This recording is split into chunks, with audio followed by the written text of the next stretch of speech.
Olá, para quem acompanha a TV Câmara, está no ar mais um Porto Alegre em Debate. Hoje a gente dá seguimento à série Caminhos na Política. No ano que a Câmara Municipal completa 250 anos, a gente quer entender com os 36 vereadores o que motivou cada um deles a entrar aqui no Parlamento para representar cerca de 1,5 milhão de porto-alegrenses. E mais, queremos ouvi-los sobre o contexto político, local e nacional e também como motivar a população a participar ativamente da política. Para isso, a gente conta hoje com o vereador Cassiá Carpes, do Progressistas, e junto a ele também o vereador Ramiro Rosário, PSDB. Obrigado, queridos, pela participação de vocês com a gente aqui na nossa TV Câmara. Prazer estar aqui. Obrigado. Vereador Cassiá, começando com o senhor, voltando um pouquinho no tempo, quando é que a política entrou no teu caminho e tu decidiu, bom, eu vou tentar ser um vereador? Bom, em primeiro lugar que eu sou de São Borja. Né? São Borja Terra dos presidentes. Terra dos presidentes, a política era muito aguçada. Eu, através do esporte, surgi na escola, foi o que me forjou. E na escola a gente tem que tomar posições. Eu, por exemplo, eu era o capitão da equipe do futsal, naquela época do salão, da bola pesada. Né? Então ali a gente foi forjando. É na escola que se forja muitas vezes as lideranças, né? Claro que tem lideranças que hoje, por exemplo, a questão política é muito aguçada, né? Ideológica até, prejudicial porque só tem um lado. Então comecei assim, embora o futebol eu tinha alguma capacidade de me posicionar. Eu, quando vim em Porto Alegre, fui presidente do Sindicato dos Atletas, fundei no Paraná. Automaticamente eu já fazia um outro tipo de política. Não podia na política... O futebol também é político. Sim, sem dúvida. Então, na realidade, eu já fazia, mas não podia porque eu pertencia ao futebol. Não tenho que fazer duas coisas, né? São duas coisas complexas, né? Então, quando tive a oportunidade, né, foi em 2000 que eu me elegi, a primeira vez aqui, né, eu optei por fazer política e estou até hoje na política, graças a Deus, fazendo uma política séria, uma política tranquila. Né, o que dá, dá, o que não dá, não dá. O político tem que ter a capacidade de dizer não, tem que ter a capacidade de entender que ele não pode tudo. Então, a gente procura fazer as coisas dentro de uma cultura nossa mesmo, desde a escola. Nesse sentido, optei pela política. Pois é, vereador Ramiro Rosário, a gente percebe aí que a gente tem parlamentares de diferentes segmentos aí, e inícios, ideologias, e que motivou cada um é muito, muito diferente. Contigo, como é que surge essa ânsia aí por entender que, bom, eu acho que eu posso contribuir também sendo vereador? Bem-vindo. Olha, eu acredito na política como uma vocação, né? Despertou em mim muito cedo, desde criança, sempre me despertou muito interesse a atividade política, a atividade das campanhas eleitorais, gostava daquele processo de participar. Eu acredito realmente como um dom, uma vocação que Deus coloca na vida das pessoas, assim como coloca na vida de outras pessoas a vocação para educação, para medicina, para o voluntariado e por aí vai. E eu tenho isso comigo desde muito cedo, acabei depois entrando na faculdade no movimento estudantil, que foi uma grande escola também sobre como atuar politicamente. Participei da entrada no partido através de um movimento democrata cristão à época, sou luterano, fui convidado por uma série de professores e profissionais liberais para criar um movimento que depois se transformou no movimento Franco Montoro e escolhemos o PSDB à época, pelo PSDB ter na sua matriz, na sua origem, a democracia cristã muito presente através de André Franco Montoro e está afiliado, inclusive, ao UDC, que é da fundação, que é o partido da Fundação Konrad Adenauer na Alemanha e que faz uma gestão global sobre os partidos vinculados à democracia cristã. Mas o que despertou, talvez de forma mais intensa, foram as manifestações do Fora Dilma, a partir de 2014. Eu tive a oportunidade de ser um dos organizadores das manifestações aqui em Porto Alegre, no Rio Grande do Sul, e isso me catapultou, Cassiá, de uma forma mais ampla dentro deste grande grupo da sociedade que estava indignado com o que acontecia no nosso país e buscando combater o que era, à época, até então, o governo mais corrupto da nossa história. E isso, sem sombra de dúvidas, me trouxe para a vida pública de forma determinante. O vereador falou, Cassiá, sobre essa questão da vocação, né? Porque a gente vê que a profissão de político, ela não existe uma faculdade para ser um vereador, tem uma formação para isso. Como que se aprende a ser um vereador? O senhor acredita também em vocação? Como que se desenvolve esse lado? A vocação vem da liderança, né, em alguma atividade. Tá? Mas sempre digo que o político não vem de Marte, ele vem do meio da sociedade. Lá ele comete muitos erros, ele não é uma pessoa honesta muitas vezes, porque o eleitorado é que vota. Tá? E se vota, vota do meio da sociedade. Então existem muitos erros. Tá? A política ela é heterogênea. Tem gente de todos os campos da política, tem gente que é líder comunitário, tem gente que é conselheiro tutelar, tem gente que é do esporte, tem gente, todo segmento tem direito. Todo mundo tem direito a ser candidato. Tá? Se elege aquele que, porventura, tenha a capacidade de já fazer um trabalho, de ter posicionamentos. Então, eu acho que hoje, no meu entender, mudou um pouco quando eu me elegi. Hoje nós estamos muito polarizados na ideologia dos extremos e, consequentemente, isso acaba fazendo que o jovem já chegue na escola, e lá, muitas vezes, se forja algumas lideranças, de que já venha com um campo de ação político, tá? Desse ou daquele lado. Entende? O centro no Brasil ficou um nome ruim no sentido de que hoje nós temos no Brasil o centrão. Tá? E isso faz muito mal à política. E penaliza aqueles que, porventura, também têm todo o direito, não são tão de esquerda radical e não são tão de direita radical. Mas eles também votam e acredito até que eles decidem a eleição. Esse que está no centro decide a eleição. Tá? Mas a política, nesse sentido, o jovem às vezes já vem com vício de origem, no meu entender. Pois é. Ele vem da escola, de uma sociedade que já encaminha adolescentes para uma corrente X e que se torna ele vidrado ali numa ideia só. Quando, na realidade, nós vivemos num país continental e que isso pode ser prejudicial quando tu é levado por uma ideologia que, na realidade, tu não sabe nem o que é, mas que na própria escola hoje está sendo comandado isso. Nós sabemos que, doutrinadamente, esse jovem está indo para um lado só, na maioria das vezes. E isso é ruim, porque ele fica bitolado, ele fica como se tivesse uma viseira de que só enxerga um lado. Então isso é prejudicial ao jovem. Vereador Ramiro, para além da liderança que o vereador falou, assim, que outros elementos o senhor considera importante aí para ajudar nessa formação de vereador?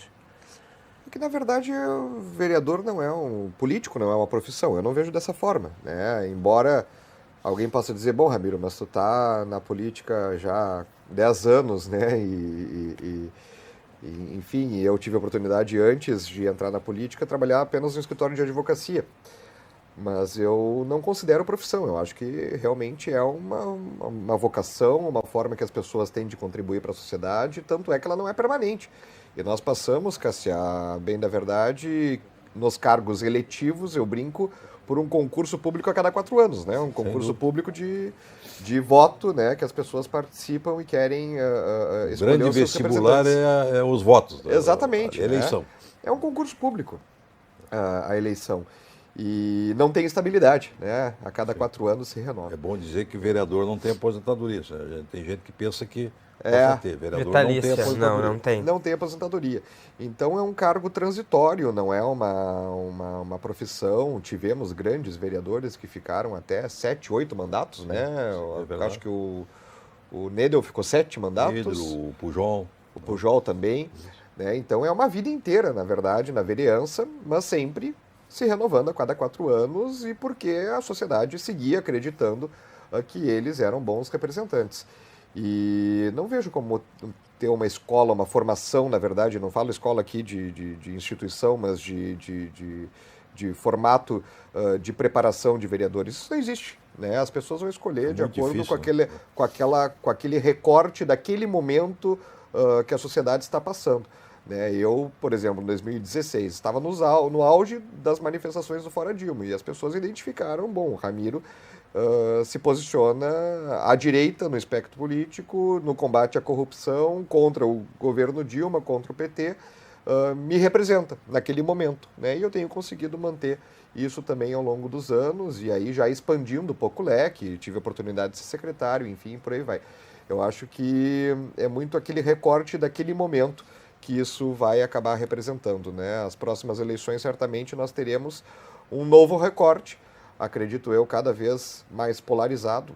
Até falo isso até com pesar, porque acho que a polarização, ela muitas vezes não entrega resultados, né? Muito embora eu me considero de direita, né? Bato sempre, né? Nos pontos negativos que vejo no lado mais progressista, não do Partido Progressista, né, Cassiano, mas no lado progressista da sociedade, mas que a gente consegue fazer um contraponto, mas eu ainda careço, vejo que falta muito resultado lá prático na ponta. A gente acaba discutindo aqui na Câmara muita ideologia, muitas moções de apoio, de repúdio para lá e para cá, e a atividade legislativa propriamente dita tem sido muito baixa no meu entendimento. E a atividade legislativa que não necessariamente só é aprovação de projetos de lei também. A Câmara é muito mais também que apresentar leis também, vereador. Sem dúvida, o que o Ramiro está puxando aqui, nós começamos como vereador, mas o Ramiro foi secretário, eu também fui. Então a gente acaba nesse meio pegando experiência, conhecendo o lado executivo, são coisas diferentes, tá? Nós somos legislativo, então na realidade se complementam, mas a experiência que a gente vai pegando com o tempo, isso é valiosa. Estou ocupando cargos de ponta na prefeitura, tá? Eu tive o privilégio de, na oportunidade que eu fui secretário de obras, nós construímos a terceira perimetral, que quem sabe foi a maior obra de Porto Alegre até hoje. Então, na realidade, é a experiência que a gente pega, né? Mas a gente tem que ter algumas coerências, tem que ter um posicionamento, tá? Então, eu acho que o político, ele começa lá atrás com pouca experiência, mas depois ele vai pegando experiência. Não quer dizer que a experiência seja um prejuízo, ao contrário, tá? Eu vejo muitos jovens entrar aqui com vício de origem e cometendo erros gravíssimos, ocupando coisas que não precisava ocupar. Erros no sentido do que, vereador? Político mesmo. Político, tá? Porque a política, como disse o Ramiro, não é uma profissão. Nós estamos aqui, nós precisamos naquele período ser ético, correto, honestos, tá? Então, às vezes, se vem com vício de origem, aonde prejudica até a imagem, porque eu sempre digo, o político não veio de Marte, veio do meio da sociedade. Quando ele é um mau político, ele veio do mal da sociedade, ele veio do meio da sociedade. Então, o eleitor tem que analisar a trajetória, por que gosta da política, por que quer, de onde que veio, o que quer da política. Então, isso é muito importante, tá? E nós, às vezes, nos debruçamos, brigamos sobre ideologias e o eleitor perde o contato de saber quem é o vereador, o deputado estadual, o deputado federal, o senador. Vai muito onde que ele está, que tendência ele tem, quando na realidade ele tem que ser coerente, tem que ser honesto, tem que ter caráter. É o que a sociedade produz. Tem um checklist a seguir aí de bom senso também. Hoje, se a gente não divulgar, e o Ramiro sabe, não divulgar certas coisas que a gente faz, as pessoas não se interessam, infelizmente. Mas há uma aquele fervor da eleição naquele momento se torna muitas vezes mais importante do que a trajetória e o que representou ele ter essa experiência, tá? O ano passado, na eleição anterior, teve um comentarista de uma rádio que fez campanha para os jovens, dizendo que os mais velhos não como se não tivessem condição, tá? Aí depois no programa tem o desespero, olha, vamos fazer o seguinte, olha para alguns jovens, tem jovens bons? Claro que tem, mas veja que lá na Câmara que estão cometendo erros são os jovens.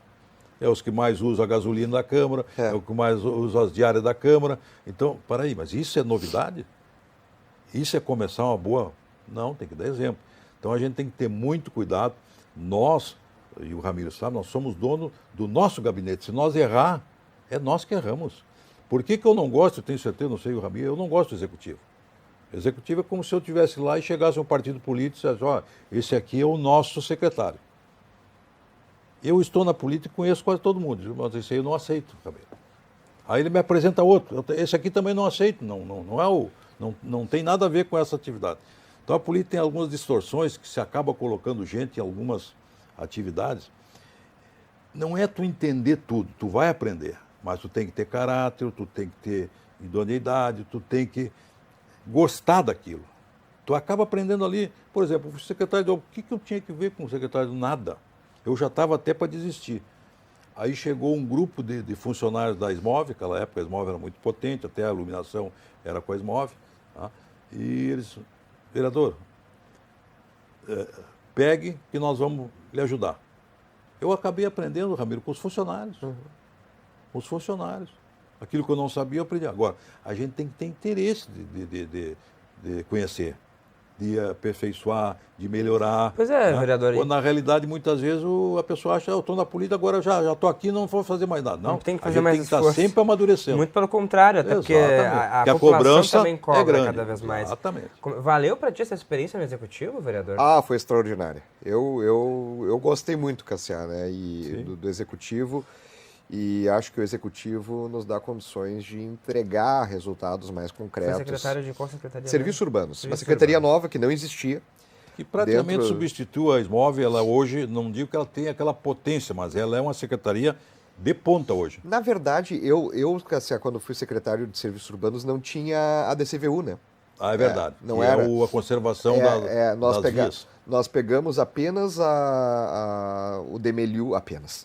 Era o Demeliu, o antigo DEP na parte de manutenção, não na parte de Isso, obra. que tinha o DEP. E também a iluminação pública e podas de árvores e a parte do DEMAI também de manutenção do sistema, né? Obras não.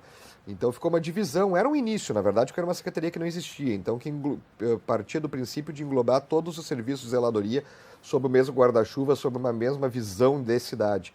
Né? Mais recentemente, daí já na atual gestão, se mudou um pouco a Secretaria de Serviços Urbanos, se retirou as competências de saneamento e incluiu daí as competências de asfalto. Mas nós fizemos uma pequena revolução na área de zeladoria da cidade, porque nós vínhamos de uma série de escândalos de corrupção, tanto no DMLU quanto no DEP, e refizemos toda a forma de contratação do município, incluindo coisas muito básicas na iniciativa privada, mas que no poder público não existia, como GPS em equipes, máquinas, veículos, fotos do antes e depois dos serviços, remuneração por produtividade, para que a cidade pudesse pagar por aquilo que efetivamente estava sendo executado, porque até então os contratos, por exemplo, de varrição de rua, do gari varrendo, era por homem-hora, então isso fazia com que a fiscalização fosse muito deficitária, porque na saída, na largada do serviço, o fiscal recebia só a folha-ponto, dizendo, 10, 100 homens aqui participaram, tal, então tá pago. E muitas vezes o cidadão passava pelas praças, pelas ruas, via aquela multidão de gente lá parada, ou até o serviço não era efetivamente executado e estava pagando por isso. Então nós alteramos para pagar por quilômetro linear de avenida e rua, tanto para varrição quanto a capina, metro quadrado de praça, e tudo isso com GPS no líder de equipe, acompanhando em tempo real onde as equipes estão, com fotos do antes e depois. E a gente conseguiu com isso ter um controle maior do serviço na cidade. É o ideal? Não, o ideal a gente nunca talvez vai atingir, mas a gente tem que buscar chegar próximo a ele. E a gente pode ver que desde 2017 para cá a cidade tem conseguido estar mais organizada, mais bonita, né? As praças estão melhor cuidadas. Também nós fizemos a primeira terceirização dos equipamentos de praça, Cassiano, que não havia até então, eram só servidores públicos da prefeitura que faziam o conserto de bancos, brinquedos, telamento de quadra esportiva, as calçadas das praças. E ao longo de toda a história de Porto Alegre, nós só víamos uma praça nova, bonita, organizada, quando ela tinha sido objeto de uma contrapartida de algum empreendimento imobiliário ou tinha sido adotada, porque a prefeitura não tinha condições de fazer. Eram pouquíssimas pessoas, servidores públicos concursados para marcenaria, servidores públicos concursados para pintura, e eu gosto sempre de citar um exemplo que é real, um senhor com vitiligo que tinha feito concurso na prefeitura para pintor. Ele acabou ganhando na justiça que não poderia mais ir para o sol, ir para a rua devido à condição da doença dele, e ele ficava dentro de um galpão da prefeitura fazendo um trabalho praticamente artesanal, manual, de dobrar o arame para fazer tela de quadra esportiva de praça. Então é impensável isso numa cidade de 1,5 milhão de habitantes, com a importância que Porto Alegre tem, e mais de 670 praças. Então nós fizemos a primeira contratação, serviço terceirizado de manutenção, o que possibilitou hoje que nós tenhamos aí mais de 400 praças revitalizadas nos últimos 5 anos na cidade. Deu quanto tempo à frente da secretaria, Ramiro? 3 anos e meio. Uma boa contribuição para a história aí de Porto Alegre. É interessante e importante trazer isso no currículo também. Eu gostei muito, foi uma grande experiência, sem sombra de dúvidas. A gente falando de executivo, vereador Cassiá, agora avançando um pouquinho, a gente tentar entender também, contigo primeiro, como que é legislar num governo do Sebastião Melo, prefeito de Porto Alegre, que tem esse caráter de conversa, que quer ser conciliador. Como que é para o senhor ser um vereador de Porto Alegre no governo Melo? Pois é, as pessoas pensam que quando o vereador é base, ele tem que votar tudo para o governo. Eu já votei várias vezes contra o governo. Aquilo que eu não concordo, tá? Porque o vereador tem a sua capacidade, tem que ter as suas posições. Tá? Eu já passei por vários governos, eu nunca votei, por exemplo, aumento de IPTU. Vários governos tiveram a possibilidade de aprovar, mas eu não. Assim foi como deputado, nunca votei aumento do ICMS. Tá? Então, na realidade, eu acho que a coerência do vereador ele tem que seguir. Agora, há pouco aí, eu votei contra o aumento do prefeito, automaticamente contra o aumento dos vereadores, tá? Porque era um efeito, e foi, e será, um efeito cascata. Vai pegando muitos. Tá? Naturalmente, não havia necessidade naquele momento que o percentual era muito alto. A gente podia fazer uma coisa razoável. Não, eu não quero dizer aqui que o prefeito ganhava muito. Não, ganha pouco. Mas esse aumento é para 2025. Tá? Automaticamente, não precisava ser 62% como foi. Se fosse uma coisa razoável, nós todos nos entendíamos e eu compreendia. Mas naquele momento não foi. Foi mal. A mesa às vezes erra no encaminhamento para o plenário é soberano, a mesa decide. O Ramiro, não sei se é da mesa, eu não sou. Da mesa é um número X, que não corresponde à maioria, embora seja representante dos partidos, mas o plenário é soberano. Mas a decisão vem de lá, para o governo, para o plenário votar.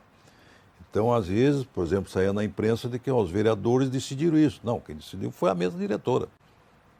Quando os vereadores decidem é quando está no plenário, que ali é soberano, a maioria vence. Tá? Então, essas questões que são difíceis na política. Tu sabe que em Brasília, quando vê o presidente lá da Câmara Federal tomar uma decisão, vai votar tal, ele toma a decisão, lá ele tem muito mais poder. Tá? Hoje o presidente da Câmara Federal tem mais poder que o Senado, que o presidente do Senado. É ele que vai assumir, se caso falhar o presidente ou morrer ou outra coisa, é ele que vai assumir. Então tem que ter cuidado porque é muito poder numa pessoa só. E às vezes aqui na casa nós cometemos alguns erros, que é trazer assuntos da mesa, que são decisões da mesa, mas que não são maioria. São representantes dos partidos. Isso não quer dizer que se eu e o Ramiro fossem do mesmo partido, nós tínhamos a mesma ideia. Não, nós temos que ser diferentes. E a diferença faz parte do partido político. Também. Sim. Tá? Eu confesso para vocês que se tivesse eleição avulsa, eu ia avulso. Mas Preferia. No Brasil não tem, não sei se vai ter. Tá? Até porque os partidos eles são muito semelhantes. Tá? E a política se comete erros gravíssimos.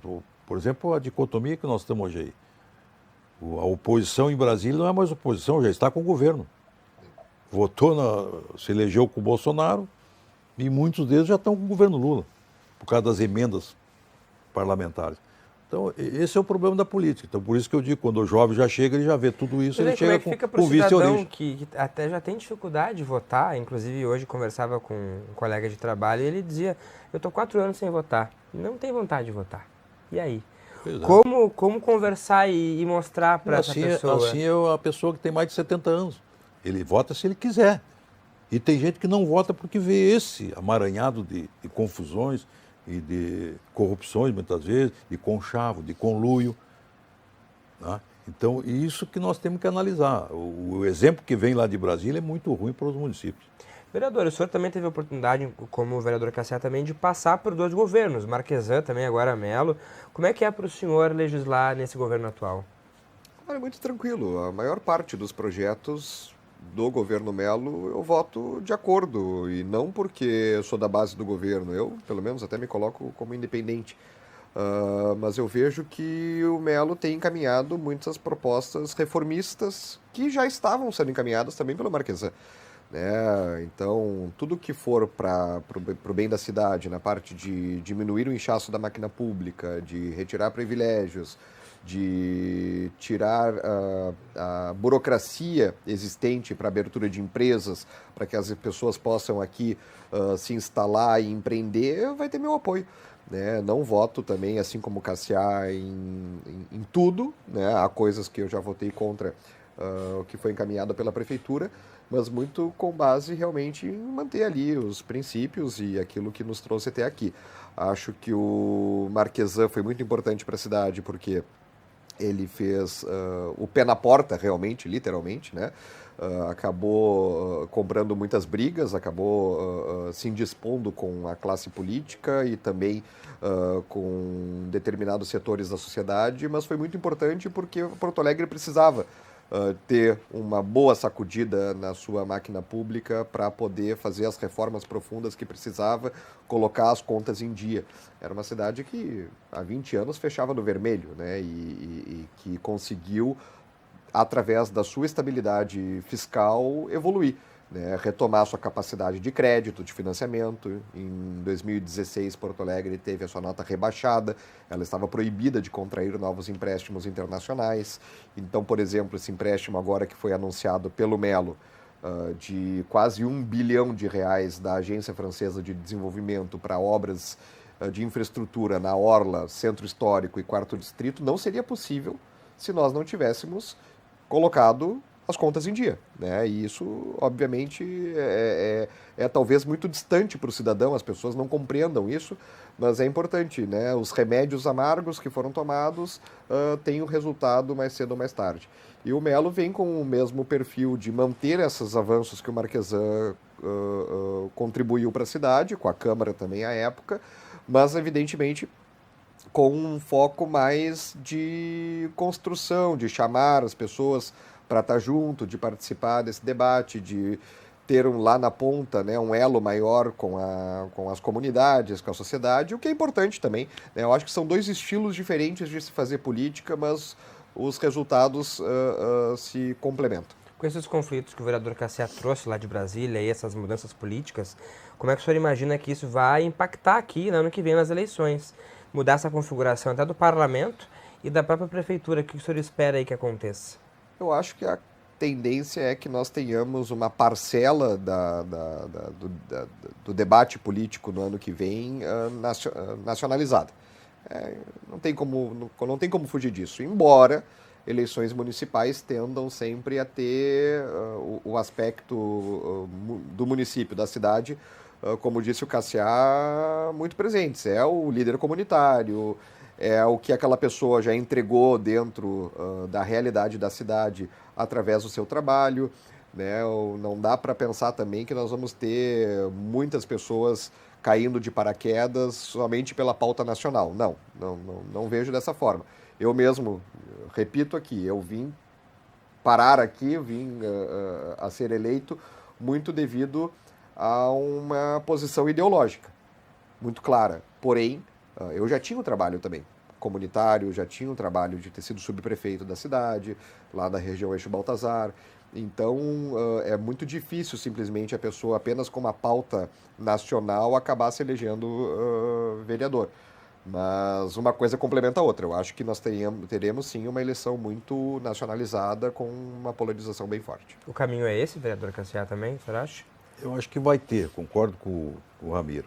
Agora, também tem que se olhar a administração municipal que está aí. O Melo está fazendo um belo trabalho, ninguém conhece mais a cidade do que o Melo. Tá? Automaticamente, o outro lado vai puxar para o lado ideológico. Tá?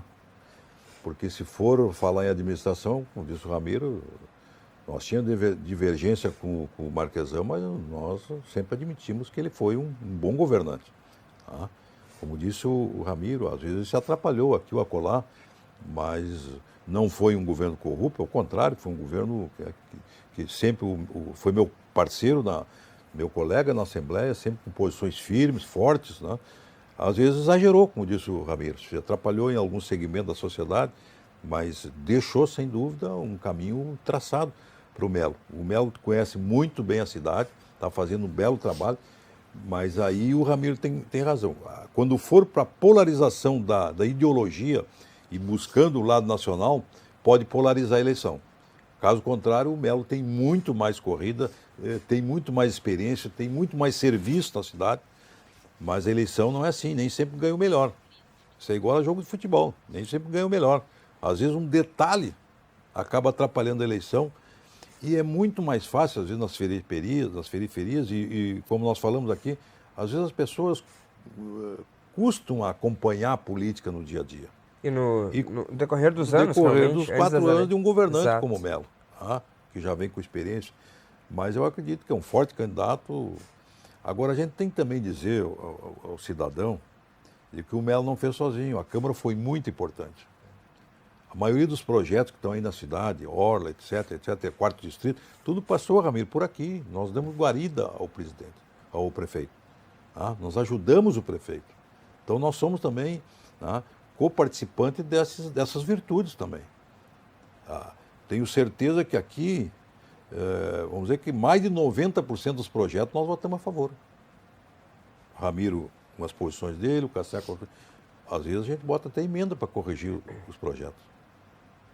Essa semana mesmo botei uma emenda aí, que foi por unanimidade, que tem que incluir também o imóvel usado, não só os novos.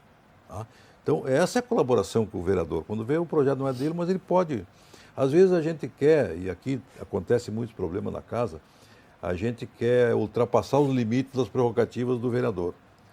E exigir, ou cobrar, ou impor ao executivo o que não tem competência. Dá um exemplo, faz um projeto. Vereador. Obrigação não, a gente não pode entrar, por exemplo, obrigar o prefeito a fazer um posto de saúde. Nós não temos poder, ele pode. Então faz um indicativo, olha, a ideia é boa, mas nós não temos prerrogativa. Conversa com o prefeito e diz, prefeito, vamos lá naquela região, pode o senhor fazer lá uma boa obra à comunidade. O Ramiro comentou mais ou menos isso. A gente pode direcionar um assunto para a comunidade, fiscalizar, a gente criar uma emenda impositiva, que nós temos uma academia na praça lá, isso a gente pode, porque tem a prerrogativa mas às vezes nós não temos a prerrogativa. Então tem que ter muito cuidado de quem mente aí de que vai fazer um posto de saúde, quando na realidade um posto de saúde é o prefeito que faz. A gente pode até ajudar. Então, cada um no seu lugar, respeitando a proporcionalidade. Quantas vezes nós aqui aprovamos orçamento, botamos emenda no orçamento, nós podemos aperfeiçoar, modificar, corrigir. Esse é o dever do legislativo, fiscalizar. Prova está que, por mais que a gente não goste da CPI do jeito que está, mas ela é a CPI, no caso, CPI da educação. Não gosta no sentido de ter duas, vereador? No sentido de ter duas, estão se atrapalhando muito. Fica aquela confusão, qual é que é verdade, qual é que não é. Quando, na realidade, se me perguntarem, eu acho que foi mais problema de gestão, não de corrupção. Mas a ideologia entra no meio e crava naquilo. Nós temos que dizer que é corrupção. Está se prospectando ter mais uma comissão, inclusive, tem mais um vereador que quer... Eu acho que não foi mal entendido. Eu acho que foi mal entendido. Ele, pelo que eu sei, ele perguntou se poderia ter a terceira, que eu acho exagero. Aí tu vai confundir mais já está confuso, né? Porque a CPI, eu participei, por exemplo, de uma CPI na Assembleia, que foi, no meu entender, uma das que deu certo, que foi a do Detran. Gente condenada, gente presa, havia políticos misturados com fundações, com universidades, com isso. Então, políticos, ali nós... Mas então lembra, é muito a difícil. CPI não prende, né? Ela só encaminha ali para... Sim, claro. É um relatório de questões que depois tem que ser votado aqui pelo plenário, porque nós temos que passar pelo plenário também, né? Não é só a comissão que... Quando diz na linguagem jurídica, política, que o plenário é soberano, é nós que temos que decidir. Todos os 36. Prova está com o projeto ali, ou 19 votos, ou 24 votos. Pois é, vereador Ramiro, essa questão vai da mexer CPI, na lei orgânica, são 24. Sim, a casa conta agora com duas aí sobre a educação, sobre a SMED, no caso. Muito se discute sobre o quanto essas CPIs não precisariam existir duas, né, pela questão de tempo. Na sua avaliação, como é que você tem acompanhado esse debate aí? Primeiro que tem que investigar. Tem que investigar. E vamos lá, é muito dinheiro na educação que foi gasto de forma afoita. Né? Nós tínhamos aí, devido à pandemia, isso é importante, né, para que todos acompanhem, devido à pandemia, todas as prefeituras do país praticamente não conseguiram gastar o mínimo constitucional, porque a Constituição prevê um mínimo do orçamento que deve ser destinado para a educação. Como as escolas estavam fechadas, como todo aquele caos da pandemia, não se tinha como gastar o valor mínimo exigido na Constituição pelas prefeituras, isso acabou fazendo com que os prefeitos se mobilizassem em todo o país para mudar lá em Brasília, fazer uma emenda constitucional para permitir que naqueles anos de 2020 e 2021 se perdoasse, vamos dizer assim, a não aplicação do recurso na educação, porque ela poderia, inclusive, ensejar, Cassiar, até improbidade administrativa. Sem dúvida. Né? Mas o que se acordou daí em Brasília? São, se não me engano, 25% tem que gastar. Eu acho que 22, alguma coisa, né? Mas chega a aí. quase um quarto do orçamento total. Que é o maior orçamento. Um quinto, um quarto do orçamento total. E o que se acordou em Brasília foi o seguinte: bom, para o ano de 2023, então, tem que aplicar aquele recurso que não foi aplicado em 2021. 22, na verdade, né? Para o ano de 2022. E o que aconteceu foi um libera geral no país inteiro, porque normalmente o gestor diz o seguinte: olha, não gaste, não gaste, não gaste, segura, o orçamento tá apertado. É isso que o prefeito fala para os secretários normalmente. Só que o que aconteceu devido a essa alteração foi o contrário, Cassiano. Gasta, Sim. gasta, gasta, Sim. gasta, libera.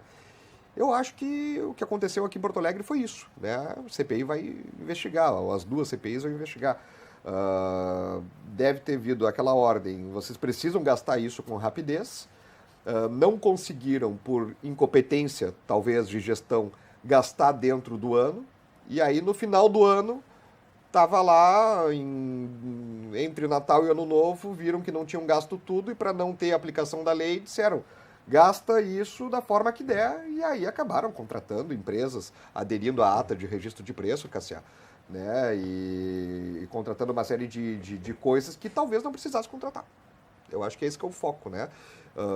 Quem errou, bom, tem que se avaliar quem errou, né? Eu acho que lá na ponta, talvez, Cássia, alguém possa ter aproveitado a onda, né, que estava liberado o recurso e até ter feito maldade também, né? É possível. É verdade. É possível. Por isso que tem que investigar. É uma questão, uma coisa forçou a outra. A gestão foi mal feita, mas, como disse o Ramiro, em cima de uma possibilidade de efetivar um orçamento que antes estava bloqueado devido à pandemia. Ou seja, temos que gastar. E aí gastaram mal. E de alguma maneira isso, na sua visão, vereador, não vai prejudicar o prefeito daqui a pouco numa futura eleição para ele conseguir se recolocar aí? Bom, o prefeito fez tudo que tinha que fazer, né?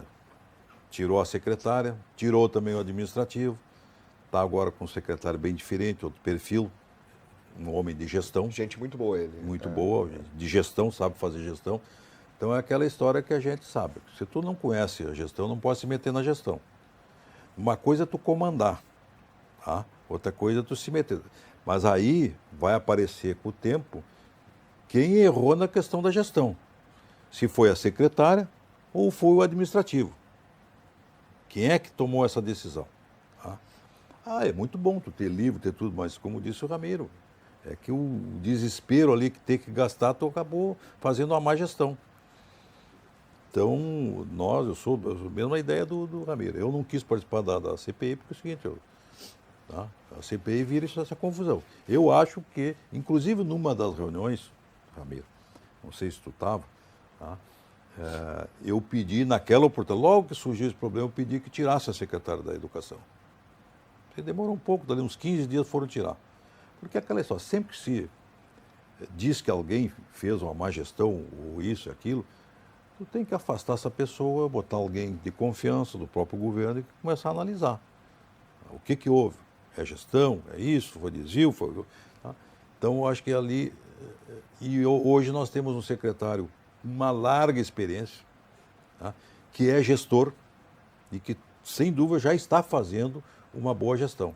Então, às vezes, eu não estou dizendo aqui que a secretária, Ramiro, roubou, fez isso. Não, nada disso. Ela... Na obrigação, como disse o Ramiro, ter que gastar, ela se atrapalhou na gestão. Tá?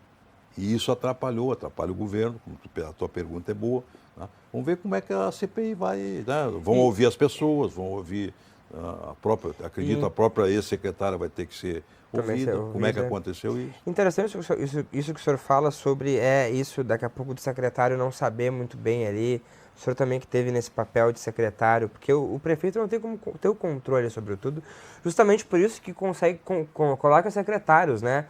Mas é capacidade de gestão. Tá? O Cassiá também foi secretário.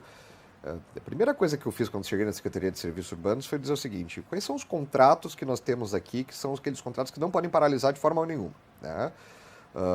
E depois começamos a debulhar e ir para os outros, chegando até nos contratos menores de questão de veículo. E eu sentava uma vez por semana com todos os departamentos para fazer a gestão de contratos.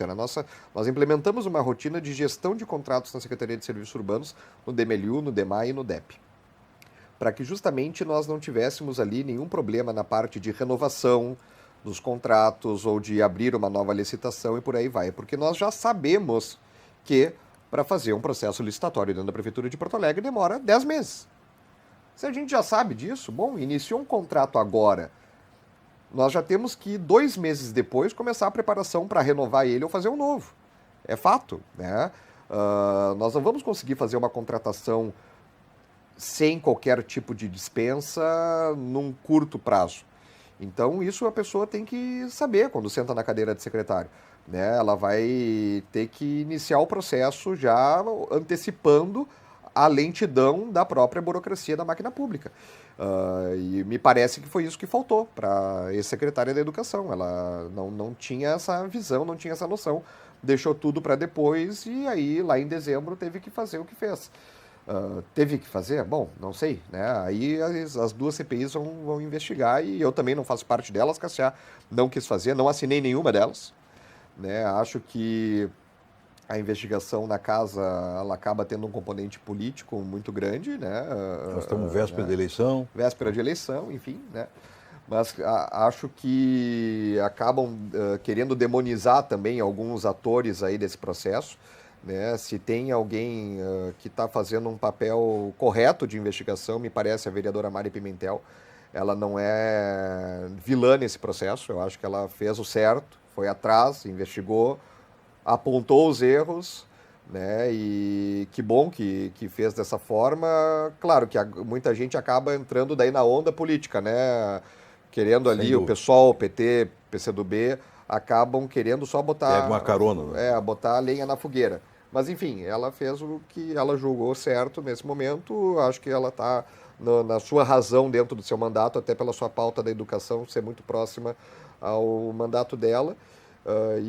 Enfim, o governo também tem as suas articulações e tem as suas prerrogativas, fez a sua própria CPI e agora que as duas conduzam corretamente esse processo. O Amê tocou no assunto. Quando a gente é secretário, a gente é exigido. Tá? Eu me lembro de 4 fatos. Uma que tinha muito buraco na cidade e a gente largava os meus CCs, os funcionários, na rua com planilha para anotar. Os taxistas ajudavam. Mas naquela época como disse o Rami, tinha o DEP, tinha o DEMAI, tinha CRT, portanto, muito buraco na rua. Tá? E, naturalmente, tinha que resolver. Eu cheguei para o prefeito Fogaça, que foi o nosso prefeito naquela oportunidade, e disse, olha, eu estou com dificuldade, eu estou tapando meus buracos, ainda tenho que tapar o buraco dos outros, que é o meu asfalto, o asfalto é da minha secretaria. Aí o Fogaça chamou todo mundo, reuniu, de agora em diante, o Cassiá que vai resolver todas essas questões dos buracos. E depois nós vamos sentar aqui e ver uma planilha para entregar o asfalto de volta à Secretaria de Obras. Esse foi um caso.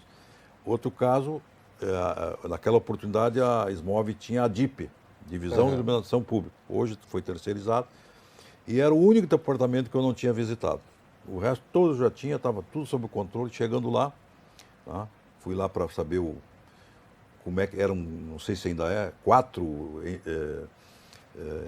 empresas que distribuem na cidade, norte, sul, leste e oeste, tá? Botavam as lâmpadas na cidade. Chegando lá, surpreendentemente, o estagiário largou um calhamaço de folhas na mesa, E eu perguntei para ele, mas o que é isso aí, meu garoto? Não, essas são as lâmpadas que estão faltando em Porto Alegre. Por isso, aí eu digo, por isso que eu vim aqui saber o que está acontecendo. Se nós estamos pagando e nós só temos que fiscalizar. Aí eu olhei para o rapaz que era o diretor daquele órgão, afastei ele na hora e dei 20 dias para botar todas aquelas lâmpadas. Inclusive não era para eles botar, era para as empresas colocar uma coisa, Ramiro, que já pagava. Se tivesse evento, tudo bem, não, nós estava em dia. Tá?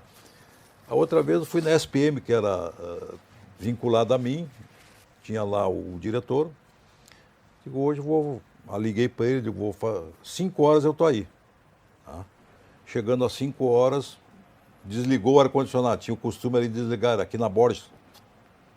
Desligou o ar-condicionado. Aí ele disse assim para mim, ô secretário, estão desligando o ar-condicionado. Aí eu peguei e disse para ele, bom, é sinal que tu nunca ficou depois das 5 aqui, porque tu sabia que o ar-condicionado desliga, o pessoal termina o expediente, desliga.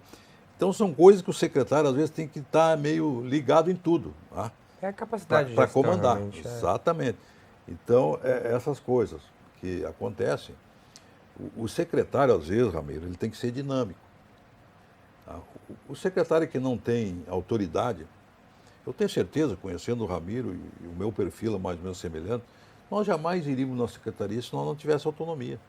De aceitar realmente o desafio aí. Decidir, não tem nada que consultar. O prefeito tem que dar carta branca para aqueles que ele confia. Ó, esses vão realizar. Justamente porque ele escolhe sabendo Enquanto disso. tem uns que não realizam e ficam atrapalhando todo mundo, porque o prefeito fica lá. É aquilo que tu disse. O prefeito Aliás, muita coisa só andava lá na secretaria justamente porque não avisava o prefeito também, né? Senão ia... Se esperar ele decidir... Não. Então, é o que tu está dizendo. O prefeito não é responsável por tudo agora. Ele tem que ter secretários de confiança, né, que realize as coisas. Hoje o DEP não existe mais, está no DEMAI. Tá? Então, eu acho que tem coisas boas na cidade, mas o secretário também ajuda muito o prefeito. Ele tanto ajuda como pode atrapalhar o prefeito. É o que nós estamos vendo aí, nesse caso da educação. Avançando um pouquinho mais, finalizando aí, a gente chegando ao final do debate, eu queria convidar vocês a trazer uma reflexão, porque com esse cenário todo que a gente viu aí com vocês, como atrair mais o eleitor, então, para a política, para a votação ano que vem, e para o público poder participar mais da política, ou vindo aqui para o plenário, ou daqui a pouco pensando em se candidatar. O que o senhor diria aí para quem está nos assistindo? Eu acho que ele tem que acompanhar mais a política, né? Saber quem é quem, por que quer a política, por que veio para a política, qual foi o interesse. Tem vários interesses. Cidadãos são heterogêneos, né? Então, naturalmente, fiscalizar. Nós não precisamos fazer milagre aqui, Ramiro.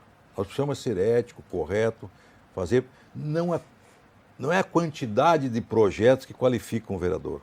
Muitas vezes é só postura, seu comportamento, seu respeito, sua nitidez nesse aspecto.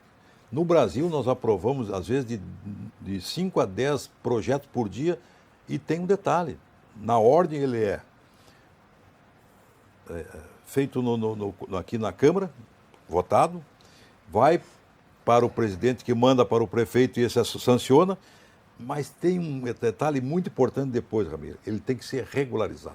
Exatamente. E nós temos projetos no Brasil, leis não faltam no Brasil. Muitas não estão regulamentadas. Então, esse é o detalhe. Lei nós temos em excesso. Tem boas, tem ruins, tem mais ou menos, mas ela tem que ser efetivada com a regulamentação. Tá? Muitas vezes o prefeito veta, vem para cá, a gente corrige, volta de novo. Tá? Nós temos essa tarefa. Então, eu acho que tem coisas boas. A Câmara, volta a frisar, quem quiser ser representante, nós vamos ter eleição ano que vem, tenho certeza, muitos vão querer pela primeira vez concorrer, mas tem que se interessar com a política, tem que conhecer a política, as regras do jogo. Nós estamos vendo, às vezes, políticos caçados porque não cumpriram a regra do jogo. Hoje tem as verbas das mulheres, tem dos homens, hoje serão 37 candidatos, porque nós somos 36, é 36 mais um. Tu tem que conhecer a regra do jogo, o que pode e o que não pode numa campanha eleitoral. Nós vimos vereadores, deputados estaduais, ser caçados porque não cumpriram, nem sei se são desonestos, não cumpriram a regra do jogo, ou seja, aquilo que o TSE, Tribunal Superior Eleitoral, nosso TRE aqui do Rio Grande do Sul, tem que estabelecer. Por isso que tem lá, tu aprova ou não aprova as contas, porque ele tem que obedecer o rito de uma disciplina, de um comportamento e de uma questão de gastar aquilo que é possível, dentro da lei.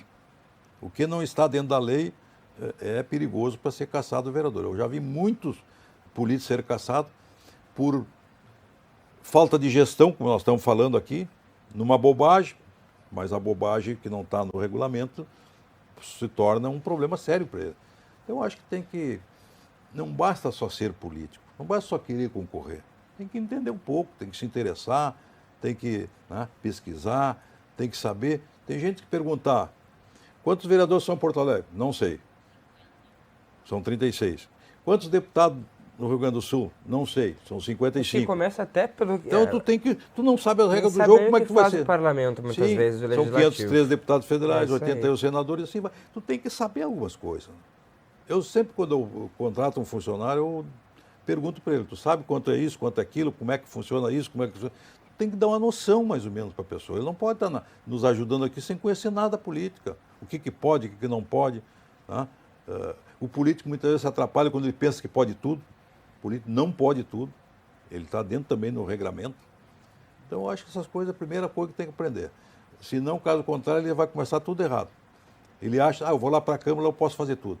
Não pode. E aí dá um mau exemplo. Vereador, obrigado pela sua participação. Agradeço, um abraço ao Ramiro. Possibilitamos, sem dúvida, aqui um bom esclarecimento. E é nesse aspecto que a gente quer. Não, ninguém engana ninguém. É aquela velha história. O político quer enganar o povo e o povo enganar o político. Não dá mais. Isso acabou. Como não se enganar mais, vereador Ramiro? Primeiro que ano que vem, certamente, a gente vai circular por muitas áreas, cassear no processo de campanha eleitoral. E aí, uma das coisas que a gente mais ouve, né? Agora vocês aparecem de 4 em 4 anos.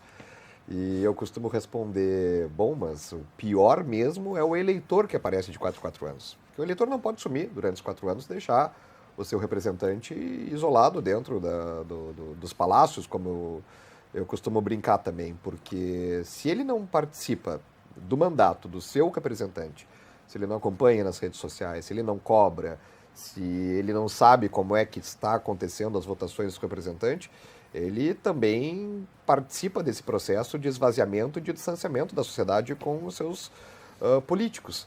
Então, tão ruim quanto o político que aparece de 4 em 4 anos nas comunidades é o eleitor que também só aparece de 4 em 4 anos para votar na urna.